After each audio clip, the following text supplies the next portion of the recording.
વલસાડની વાત કરીએ તો વલસાડના ઉમરગામમાં અકસ્માત સર્જાયો હતો અને અકસ્માતની ઘટનામાં બેના મૃત્યુ નિપજ્યા હતા। કનાડુ 3 રસ્તા પર અકસ્માતની ઘટના બની હતી તો બાઇક પર સવાર બે યુવકોના ઘટના સ્થળે જ કમકમાટી ભર્યા મૃત્યુ નિપજ્યા છે। અકસ્માતમાં એક વ્યક્તિને ઈજા પહોંચી છે તો અકસ્માતની સમગ્ર ઘટના ત્યાં લાગેલા સીસીટીવી કેમેરામાં કેદ થઈ ગઈ છે। આ સમગ્ર ઘટનાના સીસીટીવી ફૂટેજ સામે આવ્યા છે।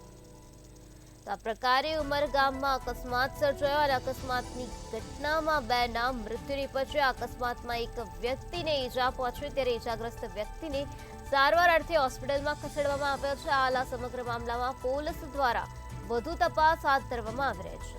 તો અકસ્માતની સમગ્ર ઘટના ત્યાં લાગેલા સીસીટીવી કેમેરામાં કેદ થઈ હતી। આ સમગ્ર ઘટનાના સીસીટીવી ફૂટેજ સામે આવ્યા છે જેમાં સ્પષ્ટપણે જોઈ શકાય છે કે કઈ રીતે અકસ્માત સર્જાયો।